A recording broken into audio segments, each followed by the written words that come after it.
Yuk jadi bagian dari dakwah kami. Dukung operasional dakwah dan sosial kami, raih pahala amal jariah yang terus mengalir sampai hari kiamat. Assalamualaikum warahmatullahi wabarakatuh. Alhamdulillah, wassalatu wassalamu ala rasulillah. Segala puji dan puja kehadirat Allah subhanahu wa ta'ala, juga salawat dan taslim kepada Nabi besar Muhammad sallallahu alaihi wa ala alihi wa sahbihi wasallam. Dan semoga Allah subhanahu wa ta'ala mengikhlaskan niat kita semuanya, menjadikan apa yang kita akan pelajari ilmu yang bermanfaat, dan memudahkan juga kita untuk mengamalkannya. Serta semoga Allah subhanahu wa ta'ala menerima seluruh amal-amal soleh yang pernah kita kerjakan, yang sedang kita kerjakan, yang akan kita kerjakan sampai menjelang ajal dengan pahala yang sempurna. Dan semoga Allah dengan kemahamurahannya, dengan sifat maha pengampunnya, memaafkan semua dosa-dosa yang pernah kita lakukan, besar ataupun kecil, sengaja tidak sengaja. Dan semoga Allah juga dengan kemahamurahannya malah menggantikannya menjadi pahala. Sebagaimana Allah sebutkan bagi orang-orang yang taubat nasuha di dalam surah Al-Furqan, ulaika alladziina yubaddilullahu sayyi'atihim hasanat. Mereka adalah orang-orang yang telah Allah gantikan pahala dosa-dosa mereka menjadi pahala. Dan kita selalu doakan agar Allah menjaga negeri kita, persatuan, kesatuan, kemerdekaan kita. Allah berikan petunjuk para pemimpin untuk menjalankan tugas dan amanah dengan baik. Dan Allah tanamkan iman dan Islam di dalam hati dan pikiran mereka, serta mengaplikasikan di dalam kehidupan sehari-hari. Serta juga seluruh jajaran pemerintahan Allah berikan petunjuk dan hidayah untuk selalu menjalankan dan juga mengemban amanah yang telah dipercayakan oleh masyarakat kepada mereka. Dan tentunya semoga Allah memberikan balasan yang sempurna dari setiap kebaikan yang telah mereka lakukan, dan apa yang telah mereka fikirkan, ide-ide yang telah mereka tuangkan. Dan juga semoga Allah menjaga masyarakat kita agar menjadi masyarakat yang selalu gotong royong dan bekerja sama dalam hal-hal yang baik, yang ma'ruf, mendukung program-program pemerintah agar betul-betul semuanya bersatu dalam mempertahankan persatuan, kesatuan, dan juga kemerdekaan kita. Dan semoga Allah selalu sejahterakan negeri kita, Allah majukan negeri kita, serta Allah jadikan sebagai contoh bagi negeri-negeri yang lain. Serta juga teman-teman sekalian, kita selalu doakan saudara kita di Palestina, secara khusus Rafah dan Gaza. Semoga Allah berikan kepada mereka keikhlasan, ketulusan, dan Allah terima para syuhada mereka yang telah terbunuh di jalan Allah subhanahu wa ta'ala. Allah juga memberikan kepada mereka kemerdekaan sebagaimana Allah karuniakan kepada kita. Serta Allah subhanahu wa ta'ala membinasakan musuh-musuh mereka dan musuh-musuh agama ini, serta musuh kemanusiaan yang telah membabi buta dalam membunuh manusia tanpa ada perasaan dan peri kemanusiaan. Dan juga Allah subhanahu wa ta'ala menjadikannya sebagai pelajaran bagi orang-orang lain yang ingin membuat kerusakan di muka bumi. Allahumma amin. Baik teman-teman sekalian, kita akan melanjutkan bedah buku Riyadhus Shalihin tulis oleh Imam Nawawi rahimahullah. Dan kita masih di kitab nomor 8, yaitu keutamaan-keutamaan. Dan kita masih ada di bab nomor 180, tepatnya dari awal belajar ya. Dan ini bab pertama dalam kitab keutamaan-keutamaan, yaitu bab keutamaan membaca Al-Quran. Dan sudah kita bahas panjang lebar dari hadis nomor 998 sampai kemarin kita selesaikan, atau pekan lalu tepatnya 1008. Dan ini semuanya berbicara tentang keutamaan Al-Quran. Kembali saya ingatkan hadis-hadis yang sudah kita bahas, bagaimana Nabi SAW mengatakan di hadis nomor 958, kalau baca Al-Quran karena dia akan menjadi penolong bagi pembacanya pada hari kiamat. Kemudian hadis nomor 999, bagaimana Nabi SAW mengatakan Quran akan datang pada hari kiamat dengan para pembacanya, serta orang-orang yang mengamalkan isinya di dunia, dan akan dipimpin oleh surah Al-Baqarah dan Al-Imran, yang terus menolong dan memberikan syafaat kepada pembacanya. Dan juga hadis yang 1000, bagaimana Nabi SAW mengatakan urutan nomor 1000, sebaik-baik kalian adalah orang yang mempelajari Al-Quran dan mengajarkannya. Juga nomor 1001, di mana Nabi SAW mengatakan orang-orang yang mahir dalam membaca Al-Quran, maka dia akan bersama para malaikat, bersama dengan para malaikat yang mulia dan juga selalu taat kepada Allah. Sedangkan orang yang membaca Al-Quran sementara dia terbata-bata, tapi dia terus berusaha belajar, maka dia akan mendapatkan 2 kali lipat pahala. Juga hadis nomor 1002 sudah kita bahas juga, saya cuma mengingatkan perumpamaan orang mukmin yang mahir membaca Al-Quran atau suka membaca Al-Quran, maka seperti buah utrujah, yang buah ini baunya wangi dan juga rasanya manis karena keimanan dan baca Qurannya digabungkan. Sementara orang mukmin yang tidak baca Quran maka seperti kurma yang tidak ada aromanya tapi rasanya manis. Tidak ada aroma karena tidak baca Quran dan tetap manis rasanya dengan keimanannya. Sementara perumpamaan orang munafik yang membaca Al-Quran, dia seperti buah raihana yang baunya wangi tapi rasanya pahit. Karena baunya wangi karena bacaan Qur'annya, pahit karena kemunafikannya. Dan perumpamaan orang munafik yang sama sekali tidak baca Qur'an adalah seperti buah handalah, yaitu buah yang baunya busuk dan rasanya pun pahit. Juga sudah kita pelajari hadis nomor 1003 yang berbunyi, kata Nabi SAW, sesungguhnya Allah mengangkat dengan Al-Quran ini sebagian kaum dan juga Allah merendahkan sebagian yang lain. Ya, dimuliakan karena mereka menghafal, membaca, menghafal dan mengamalkan isinya. Dan Allah menghinakan orang-orang yang justru jauh dari Al-Quran. Apalagi kalau sampai memerangi dan menolak isi-isi Al-Quran. 1004 sudah kita bahas, yaitu Nabi SAW mengatakan tidak boleh orang iri kecuali pada dua keadaan atau dua kondisi manusia. Yang pertama adalah seseorang yang Allah berikan Al-Quran. Ini boleh kita merasa iri. Tapi iri yang diistilahkan dengan ghibthah, atau kita berharap Allah berikan kepada dia seperti yang diberikan kepada Allah, berharap memberikan kepada kita seperti apa yang diberikan kepada orang yang menghafal Al-Quran tersebut, karena dia mengamalkannya di malam dan siang hari, agar Allah berikan kepada kita tanpa berharap hilang dari dia. Tapi kalau Anda berharap hafalannya jadi lupa atau hilang dari dia ilmu tersebut, maka itu hukumnya haram, namanya hasad, ya, iri yang haram. Tapi yang ini dimaksudkan adalah ghibthah. Tidak boleh orang ghibthah kecuali pada dua keadaan. Maksudnya di sini lebih fokus kepada dua orang. Disebutkan yang pertama orang yang Allah berikan orang yang Allah karuniakan untuknya Al-Quran yang dia sibuk membacanya di malam dan siang hari. Dan yang kedua adalah seseorang yang diberikan harta lalu juga dia sibuk menginfakkan hartanya di malam dan siang hari. 1005 adalah hadis, ya, yang menyebutkan tentang kisah seseorang membaca surah Al-Kahfi dan di sebelahnya ada kuda dia yang terikat. Kemudian ada awan yang mendekat sehingga membuat kudanya berontak. Dan pada saat pagi hari dia pun menceritakan kepada Nabi SAW. Maka Nabi SAW mengatakan itu ketenangan yang datang karena Al-Quran.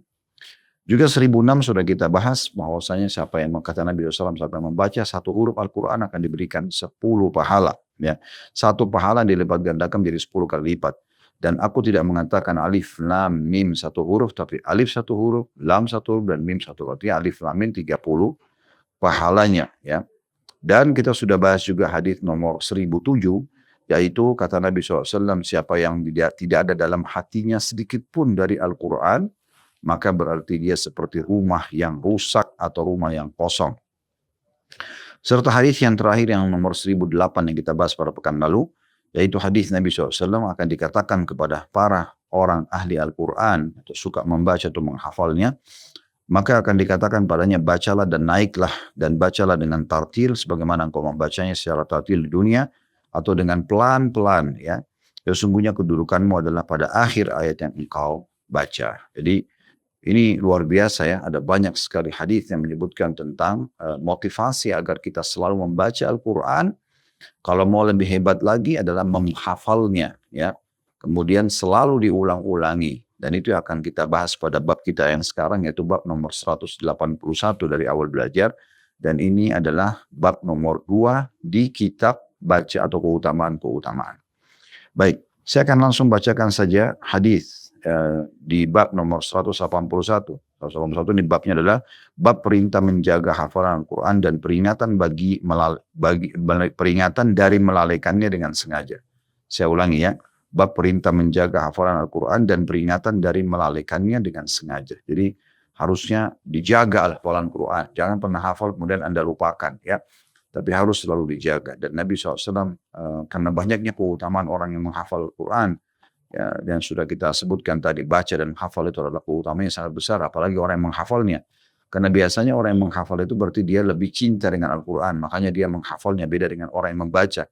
Kalau hanya membaca kan kapan ada waktu, tapi kalau orang menghafal itu dia kayak ada beban yang ingin menjaga hafalan tersebut sehingga mau nggak mau dia sering mengulang-ulanginya karena sayang kalau sudah hafal baru tidak diulangi. Nah, berarti yang penghafal itu jauh lebih baik daripada pembaca secara otomatis karena semua penghafal pasti akan membaca Al-Quran sementara tidak semua pembaca itu akan menghafal Al-Quran. Ya, semoga Allah SWT menjadikan kita selalu orang-orang yang peduli dengan Al-Quran dan menghafalnya dengan sempurna dengan cara bacaan yang benar dan juga mengamalkan dan menghayati isinya. Allahumma amin. Baik, hadis pertama teman-teman di bab nomor 181 ini adalah hadis nomor 1009 yang berbunyi dari Abu Musa radhiyallahu anhu dari Nabi SAW. Beliau bersabda, ta'ahadu hadzal Qur'an fa walladhi nafsu Muhammadin biyadi lahu wa ashaddu tafallutan minal ibli fi uquliha. Jagalah Al-Quran ini. Maksudnya selalu ya, jaga dengan disiplin dalam membacanya dan terus-menerus mengulang-ulanginya. Ya. Karena kata Nabi SAW, demi zat yang jiwa Muhammad ada di tangannya. Maksudnya demi Allah, sungguh Al-Quran itu lebih cepat terlepas daripada unta yang terikat dalam tali ikatannya. Hadis riwayat Bukhari dan juga Muslim. Dari hadis ini teman-teman sekalian kita bisa ambil pelajaran penting ya untuk kita fahami baik-baik. Yang pertama adalah adanya motivasi agar dari Nabi SAW agar setiap muslim selalu peduli dengan Al-Quran. Tidak boleh lewat satu hari kecuali membaca Al-Quran dan dia berusaha untuk merenungi maknanya atau tadabbur serta juga bagaimana dia berusaha untuk menghafalnya. Ya, dan berusaha semaksimal mungkin dia membaca, menghafal dan menambah terus. Serta kalau sudah pun, misalnya sudah lengkap 30 juz, terus dia mengulang-ulanginya. Ya. Tidak pernah dia merasa puas dengan surah yang sudah dia hafal, tapi dia coba menambahnya. Ya. Ada juga sebagian orang, subhanallah, sudah dengan surah sedikit dihafal, bacanya salah lagi. Ini sayang sekali. Harusnya dia menggunakan waktunya dan dia habiskan untuk Al-Quran. Karena ahlul Al-Quran humu ahlullah. Ya, orang-orang yang baca Al-Quran adalah orang-orang khususnya Allah subhanahu wa ta'ala. Orang yang peduli dengan Al-Quran ini adalah para wali-wali Allah subhanahu wa ta'ala. Ya, orang-orang pilihan yang Allah mudahkan bagi mereka memang untuk ya dekat dengan Al-Quran itu. Jadi ada motivasi, makanya Nabi SAW mengatakan jagalah Al-Quran ini, selalu baca, selalu perhatikan, selalu peduli, ya, selalu pelajari, selalu hafal, selalu praktekin dalam kehidupan kalian.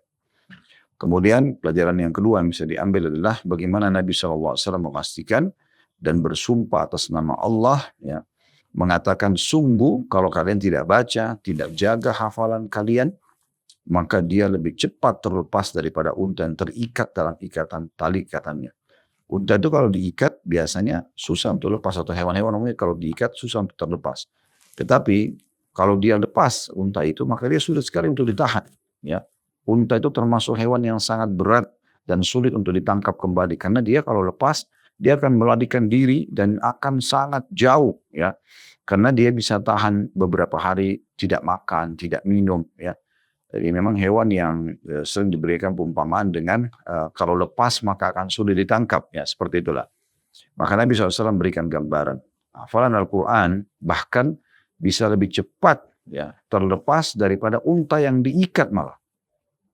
Kalau dilepas saja untanya sudah susah, apalagi diikat.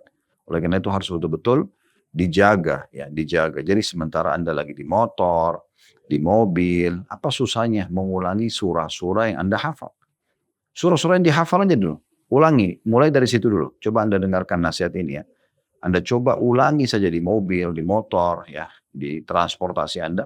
Sambil Anda ulangin, Anda mungkin pakai transportasi umum pun misalnya, sambil Anda ulangin apa saja, ya, surah-surah misalnya pendek pun dalam juz 30 Anda ulang-ulangi. Ini nanti akan memicu Anda beberapa hari setelah Anda selalu ulangi tiap hari, oh ternyata hafalan saya cuma 7 surah, cuma 10 surah, cuma 20 surah, ya, gitu.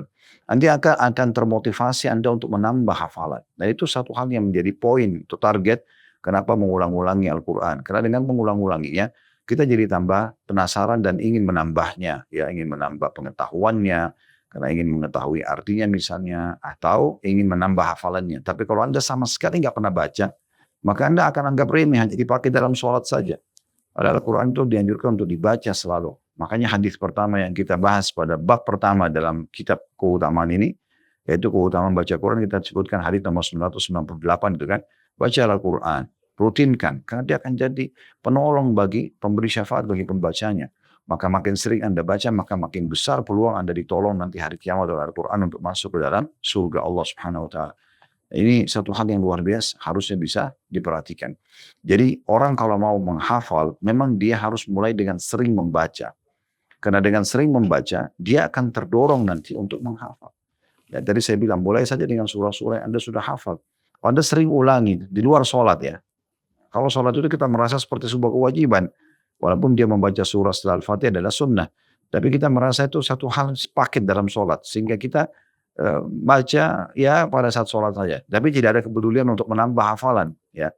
Tapi kalau Anda baca di luar sholat, ini akan memunculkan perasaan, ya ternyata cuma ini ya. Tadi kalau Anda praktikin misalnya 10-20 surah yang Anda hafal, setiap hari Anda dalam kendaraan saja, bagi menuju ke aktivitas Anda, misalnya menuju ke kantor, menuju ke rumah keluarga, menuju ke sebuah acara misalnya, Anda ulangi. Setiap hari ya. Maka akan terjadi apa? Pada saat Anda ulang-ulangi, atau mungkin ibu-ibu lagi di dapur misalnya, ya nggak ada masalah diulang-ulangi surah yang dihafal saja dulu. Dengan suara yang besar yang kita bisa dengar, sehingga nanti kita tahu, oh ternyata hafalan surah saya, disebutkan ya, oh surah pertama, apa saja, misalnya Al-Ikhlas dulu, Al-Falaq, An-Nas, Al-Asr, ya, terus Al-Masad, dan seterusnya. Anda baca surah-surah itu, nanti Anda tahu, oh ternyata kapasitas hafalan saya selama ini, sekian tahun saya hidup adalah cuma 10 atau 20 surah saja. Saya mau tambah dari 114 surah, mulai Anda tambah. Mulai saja dari juz 30 nggak masalah. Surah-surah pendek di sana ada banyak. Baru kemudian Anda pindah ke juz 29, 28, dan seterusnya. Ya, kalau Anda punya azam yang besar dan Anda ingin punya tekad yang besar ya untuk menghafal, Anda boleh dari Al-Baqarah, ada Al-Fatihah, Al-Baqarah, tidak ada masalah juga. Tapi kami menyarankan saja agar termudahkan. Dan ini tidak mungkin kalau tidak dimulai. Hanya seperti orang yang mengkhayal saja, oh nanti aja. Nanti aja, sampai kapan nanti aja? Waktu akan berlalu terus, harus dimulai. Dan caranya tadi supaya kita terpicu mau menghafalnya, menambah hafalan, kita selain mendengar, selain kita mengulang-ulangi bacaan tadi saya bilang, sehingga kita tahu, oh ternyata kadar hafalan saya cuma begini. Kalau 3-4 hari, 1 minggu saja Anda amalkan ini, Anda akan terdorong untuk menghafalnya. Yang kedua, Anda coba mempelajari isinya, ya, mempelajari keutamaannya. Ya, oh ternyata orang hafal Quran itu luar biasa keutamaannya ya. Di antaranya hadis yang kita bahas nomor 1008 pada akhir pertemuan kita Rabu yang lalu ya. Yang kata Nabi SAW, sungguhnya akan dikatakan kepada pemilik Al-Quran itu, di antaranya pendapat ulama yang kuat adalah penghafalnya. Ya, bacalah ya Al-Quran ini sebagaimana dulu kamu baca. Ya, bacalah dan naiklah derajatmu di surga sebagaimana dulu kamu baca secara tartil di dunia. Karena akhir kedudukanmu adalah akhir ya ayat yang kamu baca. Menghafal Al-Quran, kalau dia hafal 30 juz, berarti dia akan baca dari awal Al-Fatihah sampai An-Nas. Ya, dan ini 6.000 ayat lebih. Ya. Dan sebagian ulama mengatakan tangga-tangga surga itu dari awal sampai yang tertinggi itu sejumlah dengan ayat Al-Quran. Artinya orang kalau hafal lengkap Al-Quran, dan ini akan sampai, dia akan sampai ke derajat tertinggi di surga. Yang keutamaan yang luar biasa. Dan Nabi SAW sebutkan di hadis yang sekarang kita belajar nomor 1009, bagaimana kita harus menjaganya, ya, sering membacanya, mengulang-ulanginya, sehingga kita akhirnya terjaga hafalan tersebut. Karena kalau dibiarkan saja kita tidak ulangi, dalam sehari, 2 hari, sepekan, apalagi sampai 1 bulan tidak diulang-ulangi, maka akan hilang. Bahkan Nabi SAW berikan gambaran, dia lebih cepat hilang daripada unta di tali kekangannya atau tali ikatannya. Begitu juga dengan hadis yang kedua, dalam bab ini nomor 1010 dari awal belajar, berbunyi dari Ibnu Umar radhiyallahu anhuma bahwa Rasulullah sallallahu alaihi wasallam bersabda, "Innama mathalu sahibil Qur'ani kamathalil ibilil mu'allaqa in 'ahada 'alaiha amsakaha wa in atlaqaha zahabat." Sesungguhnya perumpamaan penghafal Al-Quran adalah bagikan unta yang diikat. Apabila dia menjaganya, maka dia berhasil menahannya. Dan apabila dia melepaskannya, maka ia akan pergi. Diriwayatkan oleh Bukhari dan juga Muslim. Dari hadis ini mirip dengan sebelumnya ya. Nabi SAW memotivasi kita untuk mengulang-ulangi. Tentu di sini mengulang-ulangi hafalan. Ini maksud, makanya Imam Nawawi itu sebutkan judulnya bab perintah menjaga hafalan Al-Quran. Ya, dan adanya peringatan dari melalaikan dengan sengaja. Jadi memang untuk hafalan. Jadi saya ulangi lagi, bagaimana Anda ini kalau kajian kita hari ini 1 jam hanya ini aja, yang bisa kita sampaikan dan ternyata ini Anda amalkan itu sudah sangat cukup buat kami. Apalagi kalau Anda amalkan semuanya. Coba teman-teman praktikin nasihat ini. Ulang-ulangi surah yang Anda hafal di luar sholat. Sehingga Anda tahu kapasitas hafalan Anda sudah berapa surah. Berapa hari saja, 2-3 hari akan membuat nanti Anda termotivasi untuk menambah surah yang lain. Ya. Dan sering-seringlah buka juga, ini tambahan, nama-nama surah Al-Quran. Cek nama-nama surah itu dan terjemahannya di sebelah. Jadi Anda tahu, oh surah ini bahas tentang ini, surah ini bahas tentang ini, atau namanya ini. Jadi itu akan membuat Anda penasaran ingin mengetahuinya, lalu Anda mulai menghafal dari situ. Mulai saja dulu. Ya.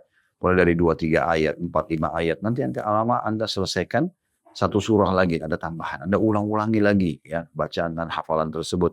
Biarkan hidup Anda ini penuh dengan Al-Quran. Itu sangat indah. Anda tilawakan dimanapun Anda berada, kecuali di tempat yang dilarang, yaitu maaf di toilet ya. Tapi selain daripada itu Anda punya kesempatan untuk membacanya. Ini satu hal yang luar biasa. Karena setiap hurufnya ya 1 pahala atau 10 pahala tepatnya. Ya. Karena 1 pahala kata Nabi SAW dilipat gandakan menjadi 10 kali lipat. Kenapa disia-siakan peluang emas seperti ini? Sayang sekali ya. Kalau tidak dilakukan, dan kita berdoa kepada Allah SWT, semoga Allah jadikan kita para hafidh Quran yang betul-betul mutqin, yang menguasai dan juga ikhlas dalam menghafalnya, serta juga memudahkan kita untuk selalu istiqamah menjaganya sampai ajal datang nanti, dan juga memudahkan kita untuk mempraktikkan isinya. Allahumma amin. Itu juga dengan pasangan-pasangan hidup kita, keturunan kita semuanya, semoga Allah berikan peluang untuk itu tentunya. Baik, kita akan masuk bab nomor 182. Namun sebelumnya ada yang menarik saya ingin sampaikan, perkataan Imam Nawawi rahimahullah. Beliau mengatakan begini, ya, saya langsung terjemahkan, sepantasnya seseorang menjaga rutinitas dan memperbanyak membaca Al-Quran. Para salaf mempunyai kebiasaan yang bervariasi dalam mengkhatam Al-Quran. Ibnu Abi Dawud meriwayatkan dari sebagian salaf bahwa di antara mereka ada yang mengkhatam setiap 2 bulan. Ada yang setiap bulan, ada yang setiap 10 hari. Dan dari sebagian mereka ada yang mengkhatamnya setiap 8 hari. Dan kebanyakan mereka adalah mengkhatam Al-Quran setiap 7 malam. Dan dari sebagian mereka ada juga yang mengkhatam setiap 3 hari. Dan yang terbaik bahwa hal itu berbeda menurut tugas dan kewajiban seseorang. Apabila dengan pelan ia bisa memahami makna dan tafsirnya secara baik, maka hendaklah ia membaca menurut kadar yang ia bisa mendapatkan kesempurnaan pemahaman dari yang dia baca.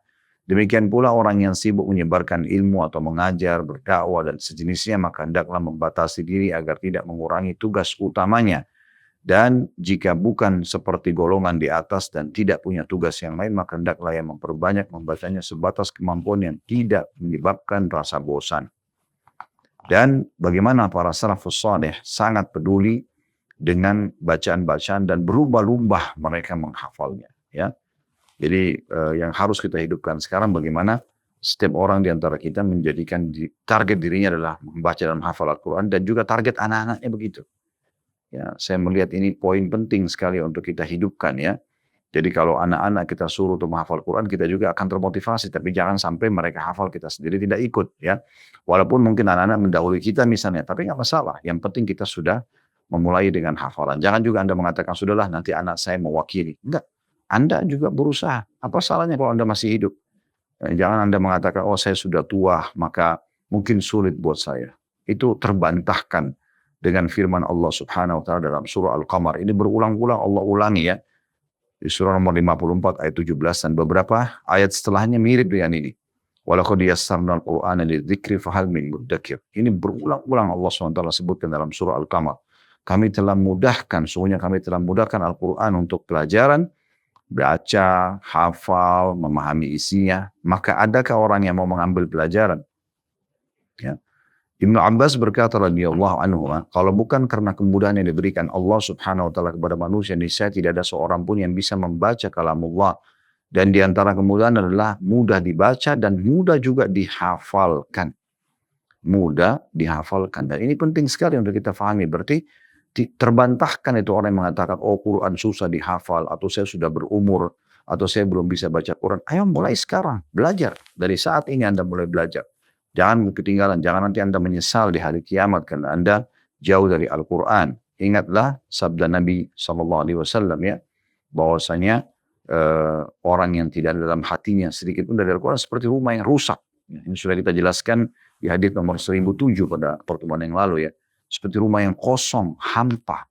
Walaupun dia kaya raya, ya, walaupun dia melimpah hartanya, tinggi jabatannya, punya kelebihan paras wajah dan fisik, tetap aja kurang. Ya. Tetapi kalau ada Al-Quran, walaupun hidupnya mungkin secara ekonomi biasa, tapi karena ada Al-Quran, maka orang ini akan sangat bahagia hidupnya. Ya, akan dipenuhi dengan warna dan kebahagiaan yang luar biasa. Ada nikmat dia bisa bersyukur, ada ujian dia bisa bersabar. Karena Al-Quran memang mengajarkan orang seperti itu. Dan umumnya orang kalau jadi ahli Al-Quran, itu pasti dia lebih tawadhu, lebih merendah ya. Dan juga akan dimuliakan di sisi manusia ya. Ibnu Mas'ud radhiyallahu anhu dan para sahabat mereka berubah-ubah dalam hafal Al-Quran. Bahkan beliau mengatakan tentang dirinya, saya betul-betul menghafal ya dari mulut Rasulullah SAW lebih dari 70 surah. Ya, kalau Anda mau, Anda bisa susun dari 114 surah itu. Mulailah Anda pilih surah-surah yang paling menarik. Dan saya katakan tadi yang paling gampang adalah Anda kembali kepada juz 30. Ya, dimulai karena surah-surahnya pendek dan lebih mudah Anda menghafalnya. Ya, dan mayoritas surah Al-Quran ada di situ ya. Mayoritas surah Al-Quran itu ada banyak yang tersimpan di juz 30 itu sendiri. Baik, sekarang kita akan masuk teman-teman sekalian di bab nomor 182. Yaitu bab anjuran memperbagus suara ketika membaca Al-Quran. Dan meminta orang yang bagus suaranya untuk membaca Al-Quran dan mendengarkan bacaannya. Nah, sebelum kita membaca hadis-hadis dalam bab ini, tentu sekarang Alhamdulillah di handphone kita masing-masing sudah ada aplikasi Al-Quran dengan beragam macam jenisnya. Anda bisa memilih qari siapapun. Dari imam-imam Masjid Haram, imam Masjid Nabawi. Ya, banyak sekali qari-qari dunia yang suara-suara mereka sangat indah. Anda coba dengarkan. Ya, kalau Anda mau hafal dari misalnya juz 30, anggaplah surah, walaupun surah Al-Ikhlas yang Anda sudah hafal. Tidak ada salahnya Anda dengarkan dari para qari kita, ya, yang memang bacaan mereka bagus, makharij hurufnya, penyebutannya juga, huruf-huruf hijaiyahnya itu sangat sempurna, maka kita coba ikutin nanti. Dan bukan mustahil, karena kita sering mendengar, kita bisa melantunkan seperti lantunan mereka, atau minimal mendekati. Ya, itu sangat baik, itu ada anjuran untuk itu ya. Jadi kita sendiri memperindah suara kita dengan belajar atau kita mendengarkan dari orang yang suaranya indah. Itu sangat bagus. Ya. Baik, kita akan mulai di bab nomor 182, tepatnya ini dari awal belajar, ini bab nomor 3 di kitab keutamaan ini ya. Dan di bab 182 ini ada hadis yang pertama dimulai di sini adalah hadis nomor 1011. Ya. Dari Abu Hurairah radhiyallahu anhu beliau berkata, saya mendengarkan Rasulullah SAW bersabda, ma adzina Allahu li syai'in ma adzina li nabiyyin hasanis sauti yataganna bil Qur'ani yajharu bihi. Allah tidak mendengarkan sesuatu sebagaimana dia mendengarkan seorang nabi yang bagus suaranya yang sedang melantunkan Al-Quran dengan suara yang terdengar jelas. Hadis ini diriwayatkan oleh Bukhari dan juga Muslim. Di sini ada arti adzina Allah adalah Allah mendengarkan, dan ini mengisyaratkan keridhaannya dan menerima bacaan seperti itu. Dari hadis ini teman-teman sekalian kita bisa lihat bagaimana Allah Subhanahu wa taala memang ya memerintahkan, ini pelajaran pertama, agar setiap hamba-hambanya memperindah suaranya. Jangan Anda bilang, oh suara saya tidak bagus, karena Anda belum melatihnya saja. Toh kita semuanya punya ciri khas dalam suara kita. Tampillah dengan suara Anda itu. Ya, kenapa Anda mau melantunkan lagu dan segala macam sementara Anda tidak mau melantunkan Al-Quran? Sementara Anda bisa lakukan. Dan tadi sudah kami berikan satu tipsnya, yaitu bagaimana Anda biasa mendengar dari para qari yang terkenal dengan lantunan-lantunan suara. Ya, kalau Anda sering ulangin, maka insya Allah bukan mustahil Anda bisa seperti itu. Ya, ini poin tentang anjuran untuk memperindah suara Al-Quran. Pelajaran yang kedua, adanya sifat Allah Subhanahu wa taala mendengar, dan kita sudah tahu sifat Allah As-Sami' yang Maha mendengar, Al-Basir yang Maha melihat, Al-Alim yang Maha mengetahui, dan banyak yang lain, At-Tawwab, Al-Ghafur, Asy-Syakur, sifat-sifat Allah yang mulia. Kita imani semua nama-nama dan sifat tersebut, dan di sini dikatakan Allah itu mendengar ya dari para nabi-nabi yang membaca ya Al-Qur'an. Maksudnya dari para nabi, dari Nabi SAW maksud saya membaca Al-Quran dan dianjurkan untuk memperindah suaranya. Tapi kita ingin titik beratkan Karena Allah punya sifat maha mendengar. Pelajaran yang ketiga adalah bahwasanya Allah Subhanahu wa taala memerintahkan juga Nabi-Nya Muhammad SAW untuk memperindah suara Al-Qur'an dan dianjurkan dengan suara yang terdengar jelas atau melantunkan dengan suara yang keras bisa terdengar, ya. Dan itu memang sudah biasa di hidup Nabi SAW. Beliau memperdengarkan kepada para sahabat dengan suara yang indah, dan para sahabat pun ada yang memperdengarkan bacaannya kepada Nabi SAW dan atau kepada sahabat-sahabat yang lainnya. Hadis nomor 2 dalam bab ini, dan ini urutan 1012 dari awal belajar, bunyi dari Abu Musa al-Asy'ari radhiyallahu anhu bahwa Rasulullah SAW bersabda, ya, kepada Abu Musa al-Asy'ari, "Laqad utita mizmaran min mazamiri ali Daud." Sungguh engkau telah dianugerahi suara yang indah dari suara-suara indah keluarga Daud. Hadis ini diriwayatkan oleh Bukhari dan juga Muslim. Masih di nomor 1012 ya. Dalam riwayat Muslim yang lain dikatakan bahwa Rasulullah SAW bersabda, "Laqad ra'aitani wa ana astami'u li qira'atika al-bariha." Seandainya kau melihat saat aku mendengarkan bacaanmu tadi malam.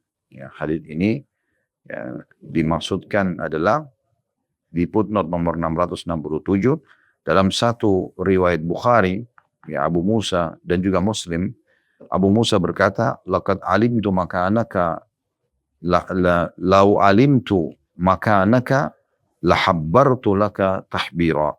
Seandainya aku mengetahui di mana Anda berada tadi malam di saya, aku akan memperbagus bacaanku lagi, ya. Dan hadis ini ada pada Bukhari dan juga Muslim. Riwayat ini teman-teman sekalian memberikan pelajaran kepada kita. Yang pertama, ya, pentingnya seseorang menghafal dan membaca Al-Quran serta memperindah suaranya. Tadi sudah kita berikan tipsnya dengan coba mendengar orang-orang yang sudah Allah berikan kesempatan dia untuk bisa memperindah suaranya sehingga kita bisa mencontohi atau kita tampil dengan khas kita juga, nggak masalah. Yang penting kita berusaha untuk memperindahnya. Di situ contohnya Abu Musa al-Asy'ari melakukan itu, ya, sehingga Nabi SAW memujinya.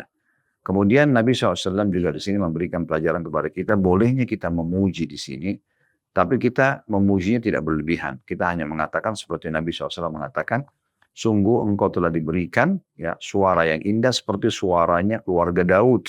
Kenapa keluarga Daud, teman-teman sekalian? Karena Allah Subhanahu Wa Taala menjadikan mukjizat buat Nabi Daud alaihissalam, selain dia bisa membaca isi Zabur semuanya, ya, itu hanya dengan meletakkan pelanahnya di atas keledai atau kudanya, maka sudah cukup waktunya untuk dia baca seluruh isi kitab tersebut. Dan juga Allah memberikan untuknya suara yang sangat indah, maka sampai dibahasakan dengan mazamir, ya, suara-suara yang sangat indah yang kalau orang dengar selalu mau terus mendengarkan karena indahnya suaranya, ya. Oleh karena itu kita biasakan teman-teman sekalian untuk mendengar suara-suara indah ini, dan yang ditirawakan khusus untuk Al-Quran, bukan lagi ke lagu-lagu, ya, tapi bagaimana Al-Quran yang kita dengarkan dengan suara yang bagus. Pelajaran yang ketiga, bahwasanya bolehnya mendengar bacaan orang lain. Di sini Nabi SAW sendiri mendengarkan bacaan Abu Musa al-Asy'ari karena indahnya bacaannya. Maka maka Nabi SAW waktu ketemu esok harinya mengatakan, "Semalam saya mendengarkan bacaan atau indahnya bacaanmu." Maka Abu Musa al-Asy'ari mengatakan dalam riwayat yang kita tambahkan, ya, ada di footnote ditulis itu, di tambahan riwayat Bukhari Muslim, "Kalau seandainya saya mengetahui posisi Anda ya Rasulullah, saya akan lebih memperindah lagi suara saya." Di sini kalau Anda mengatakan, "Ustaz, apakah itu tidak riya?" Nah, riya itu tergantung Anda niatnya, niat riya atau tidak. Di sini Abu Musa al-Asy'ari tidak ada niat riya. Dia hanya memang ingin supaya orang mencintai Al-Quran. Dia memperindah suaranya supaya orang lain mau tertarik untuk membaca Al-Quran. Tidak riya namanya. Riya itu berarti dia hanya butuh pujian, ya. Karena Nabi SAW mendengarkan bacaan beliau, maka beliau mengatakan, "Kalau saya tahu Anda dengar ya Rasulullah, saya akan lebih memperindah lagi. Maksudnya supaya Anda lebih nyaman untuk mendengarkan Al-Quran." Hadis ketiga dalam bab ini, nomor 1013 dari awal belajar. Berbunyi dari Al-Bara' ibn Azib radhiyallahu anhu, beliau berkata, "Sami'tu an-Nabiy sallallahu alaihi wasallam qara'a fil isya'i bit-tin waz-zaitun. Fama sami'tu ahadan ahsana sautan minhu." Saya mendengar Nabi SAW membaca wattini waz-zaitun pada saat sholat isya, dan saya tidak pernah mendengar seorang pun yang lebih bagus suaranya daripada beliau. Hadis ini riwayat Bukhari dan juga Muslim. Dari hadis ini teman-teman kita ambil dua pelajaran. Yang pertama, kedudukan Al-Bara' ibn Azib radhiyallahu anhu karena beliau menyampaikan kepada kita riwayat ini, ya, sehingga kita jadi mengetahui bagaimana ya indahnya suara Nabi SAW digambarkan oleh beliau. Karena beliau cukup mengatakan, saya tidak pernah mendengar orang seindah suara Nabi SAW. Ya. Pelajaran yang kedua adalah bolehnya orang membaca dalam sholat isya surah pendek. Karena wattini wazzaitun surah yang pendek. Dan Nabi SAW membaca di sini dalam sholat isya. Ya, jadi tidak harus selamanya surah panjang, gitu kan. Kalau sholat subuh memang ada anjuran untuk memperpanjang bacaan. Itu juga dengan sholat duhur, ya. Isya juga seperti itu sebenarnya. Tetapi dalam riwayat ini ditekankan boleh divariasikan. Boleh juga membaca surah pendek. Wattini wazzaitun surah yang pendek, gitu kan. Kemudian yang ketiga adalah bagaimana indahnya suara Nabi SAW. Memang Allah karuniakan untuk beliau itu, ya. Jadi suara yang sangat indah. Dan di sini Al-Bara' ibn Azib menggambarkan cukup itu mewakili mengatakan saya tidak pernah dengar suara seindah beliau. Berarti memang selama ini kan tidak mungkin Al-Bara' ibn Azib hidup di Madinah. Orang semua menghafal Al-Quran. Orang semua mentelawakan Al-Quran. Karena Al-Quran lagi turun dari mukjizat. Orang pada saat itu beriman kepada Al-Quran. Dan luar biasa, walaupun kita di masa kita sekarang juga kita beriman. Tapi di masa itu orang sangat mencintai Al-Quran. Ya, semoga Allah bisa jadikan gairah kita dalam menghafal, membaca Al-Quran dan mengamalkan seperti para sahabat. Allahumma amin. Karena mereka luar biasa. Hidupnya itu sudah dengan Al-Quran. Setiap saat selalu mentilawakannya, membaca dan menghafalnya itu, ya. Jadi ini memang satu hal yang luar biasa. Maka Al-Bara' bin Azib sudah biasa mendengar. Ya. Termasuk mungkin Abu Musa al-Asy'ari pun sudah didengar suaranya oleh Al-Bara' bin Azib. Yang tadi Nabi SAW puji juga bacaannya. Tetapi di sini Nabi SAW mentilawahkan Al-Quran dan kata Al-Bara', saya tidak pernah dengarkan suara seindah suara beliau. Berarti ini pelajaran ketiga dari hadits nomor 1013. Bagaimana indahnya suara Nabi alaihi salatu wassalam. Hadits nomor 4 dalam bab ini, dan ini urutan 1014 dari awal belajar, berbunyi dari Abu Lubabah Bashir bin Abdul Munzir radhiyallahu anhu bahwa Nabi SAW bersabda, "Man lam yataghanna bil Qur'ani falaysa minna." Barang siapa tidak melantunkan Al-Quran, maka dia tidak termasuk golongan kami. Diriwayatkan oleh Abu Daud dengan sanad yang jayyid. Dari hadits ini bisa bermakna dua, bisa maknanya yataghanna adalah bagaimana yang tidak pernah baca Al-Quran sama sekali bukan golongan kami. Bisa juga bermakna adalah siapa yang tidak memperindah suaranya pada saat baca Quran, maka berarti bukan dari golongan kami. Dua-duanya bisa masuk dalam makna hadits ini. Ya. Makanya Imam Nawawi rahimahullah masukkan dalam bab beliau, bab anjuran memperindah suara Al-Quran dengan hadits ini. Ya, jadi bisa bermakna dia adalah siapa yang tidak melantunkan Al-Quran sama sekali bukan dari golongan kami. Dan siapa yang tidak memperindah, tidak berusaha untuk coba menghafal, melantunkan dengan lebih indah suaranya, terus dia berusaha meningkatkan kualitas bacaannya, maka bukan juga dari golongan kami.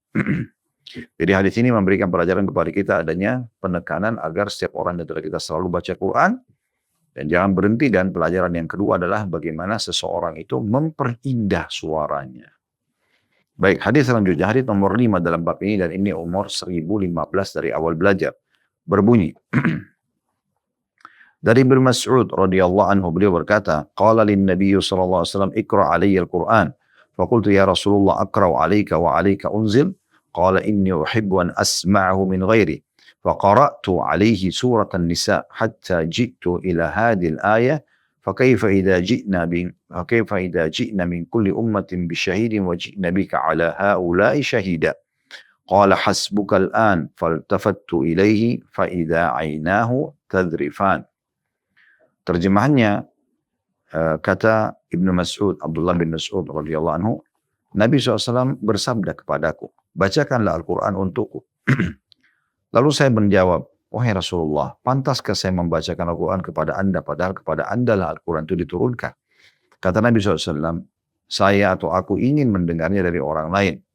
Maka beliau Mas'ud mengatakan, saya pun membacakan kepada beliau surah An-Nisa hingga saya sampai pada ayat yang artinya, maka bagaimanakah keadaan orang kafir nanti jika kami mendatangkan seorang saksi atau rasul dari tiap-tiap umat dan kami menjadikan engkau hai Muhammad sebagai saksi atas mereka. Surah An-Nisa ayat 41. Maka saya pun menoleh kepada, lalu Nabi SAW mengatakan cukuplah sampai di sini. Lalu saya pun menoleh kepada beliau dan ternyata kedua mata beliau mengucurkan air mata. Ternyata kedua mata beliau mengucurkan air mata.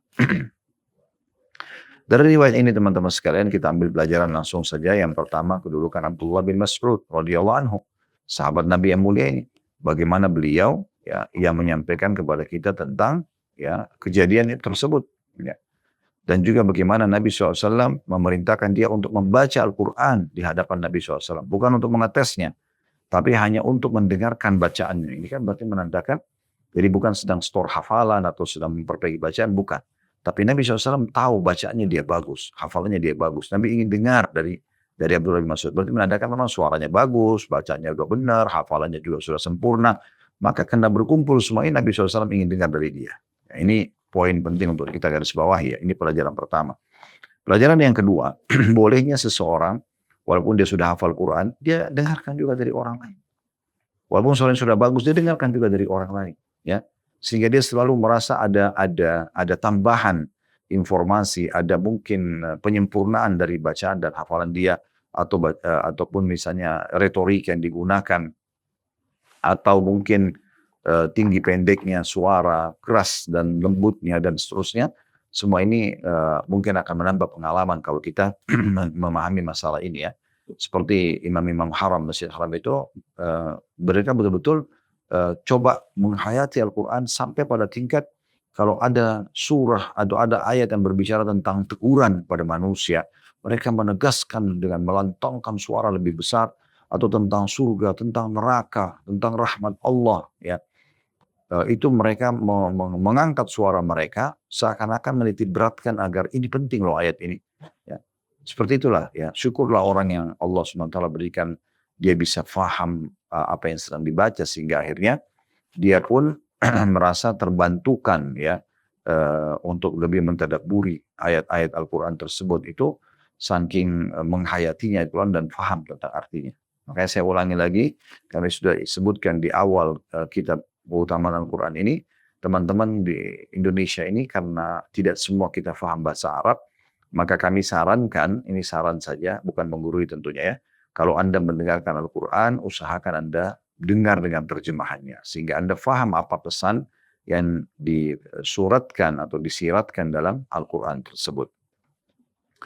Pelajaran ketiga, ya, kedudukan surah An-Nisa. Bagaimana Nabi SAW terus mendengarkan surah An-Nisa tersebut ya, dan waktu dipilihkan beliau tidak katakan pilihlah surah lain, berarti kan punya kedudukan sendiri surah ini juga ya. Pelajaran yang keempat, bagaimana pentingnya orang itu merenungi makna-makna isi Al-Quran. Makanya Nabi SAW waktu tiba di surah An-Nisa ayat 41 yang berbunyi فَكَيْفَ إِذَا جِئْنَا مِنْ كُلِّ أُمَّةٍ بِشَهِيدٍ وَجِئْنَا بِكَ عَلَى هَؤُلَاءِ شَهِيدًا, yang artinya bagaimana nanti keadaannya hai Muhammad nanti di hari kiamat, di saat orang-orang kafir kami datangkan ya mereka kepada mereka seorang saksi dari tiap-tiap umat, dan kami juga atau kami datangkan Rasul yang menjadi saksi terhadap umat yang kafir, dan kami jadikan juga engkau sebagai saksi nanti pada hari kiamat terhadap mereka. Maka Nabi SAW mengatakan cukuplah sampai situ, dan air mata Nabi SAW menetes karena merenungi makna ini. Ini ada riwayat yang menguatkan ya, riwayat seingat saya kata Nabi SAW akan didatangkan Nuh hari kiamat, lalu Allah SWT mengatakan kepada Nuh, apakah engkau telah menyampaikan amanah untuk menyampaikan dakwah atau agama ini? Maka Nuh mengatakan tentu saja. Lalu kaumnya didatangkan yang kafir, karena mereka sudah lihat neraka, mereka tahu mereka akan disiksa sekarang kena kufur. Maka ditanya oleh Allah SWT, apakah telah datang Nuh ini menyampaikan kepada kalian? Mereka berdusta mengatakan kami tidak pernah didatangi oleh satupun dari utusan-Mu ya Allah gitu ya. Maka Allah SWT menanyakan kepada Nuh, siapa saksimu? Maka dia mengatakan Muhammad dan umatnya. Maka Nabi SAW dan umatnya pun kita ini akan datang memberikan kesaksian kalau betul Allah sudah turunkan ayat Al-Quran dalam surah Nuh ya. Dalam surah Al-Anbiya itu ceritakan tentang bagaimana kisah Nabi Nuh alaihissalam, sehingga mereka tidak bisa lagi memungkirinya, dan akhirnya mereka tegakkan pada mereka ya argumentasi atau hujjah sehingga mereka tidak bisa membaca dan mereka masuk ke dalam api neraka. Nah, seperti itulah yang dimaksud dengan makna ayat ini tentunya. Makna ayat ini. Ya. Baik, ini akan kita bahas insya Allah satu bab ke depannya. Ini tentang bab anjuran membaca surah-surah dan ayat-ayat tertentu. Namun ini insya Allah akan saya bacakan nanti ya. Setelah saya baca pertanyaan dulu, bila masih ada waktu saya akan lanjutkan di bab nomor 183. Dan saya berharap semua teman-teman selalu semangat untuk baca Al-Quran, termasuk diri kami tentunya, kemudian mentadaburi ayat-ayatnya, kemudian menambah hafalan kita. Kami sudah sebutkan beberapa tipsnya tadi dan ingat amalkan isi Al-Quran. Orang yang menjadi ahli Al-Quran adalah orang-orang khususnya Allah Subhanahu wa Ta'ala, yang tentu saja Allah Subhanahu wa Ta'ala juga akan prioritaskan mereka baik di dunia maupun di akhirat tentunya. Semoga bermanfaat apa yang kita bahas sama teman-teman sekalian. Subhanakallah wa bihamdika, asyhadu an la ilaha illa anta astaghfiruka wa atubu ilaik. Assalamualaikum warahmatullahi wabarakatuh.